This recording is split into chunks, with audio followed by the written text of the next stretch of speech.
अपनी पुलिस को मना कर दिया कि बिक्रम सिंह मजीठिया को अरेस्ट नहीं करना। चन्नी साहब ने एंटीसिपेटरी बेल निचली अदालत में, लोअर कोर्ट में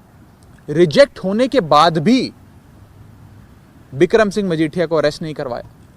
एक स्टैंडर्ड ऑपरेटिंग प्रोसीजर होता है पूरे हिंदुस्तान की तमाम सूबों की पुलिस का कि जैसे ही एंटीसिपेटरी बेल रिजेक्ट होती है, अक्यूज्ड को अरेस्ट कर लिया जाता है,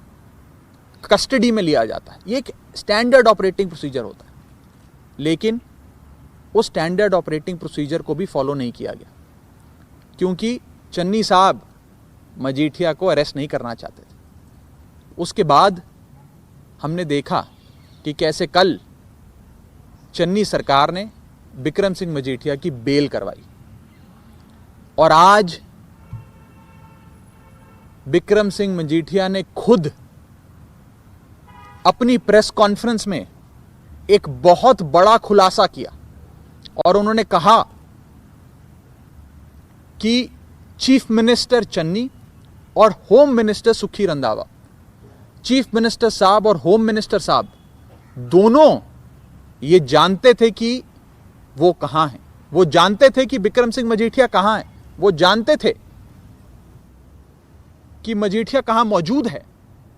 लेकिन चन्नी साहब ने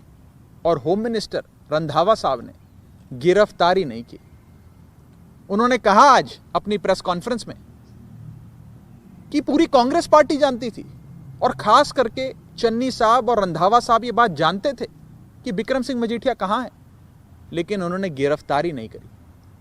ये इसलिए नहीं की क्योंकि चन्नी साहब ने ये एफआईआर जो दर्ज करी थी, ये जो मुकदमा दर्ज किया था, ये एक इलेक्शन स्टंट था, एक चुनावी स्टंट था,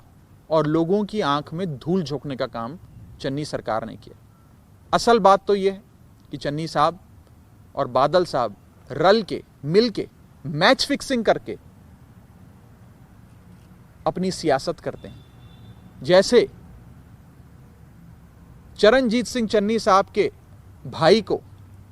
लुधियाना में हुए सिटी सेंटर घोटाले में बादल साहब ने क्लीन चिट देकर बरी करवाया था, आज उसी तरह उसी एहसान का, वही एहसान चुकाने के लिए आज चन्नी साहब ने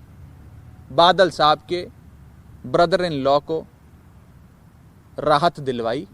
गिरफ्तारी नहीं करी, और एक सियासी स्टंट पंजाब की आवाम के सामने किया। आज इतना बड़ा खुलासा जो हुआ है, जो खुलासा खुद बिक्रम सिंह मजीठिया ने किया और कहा कि चन्नी साहब खुद जानते थे,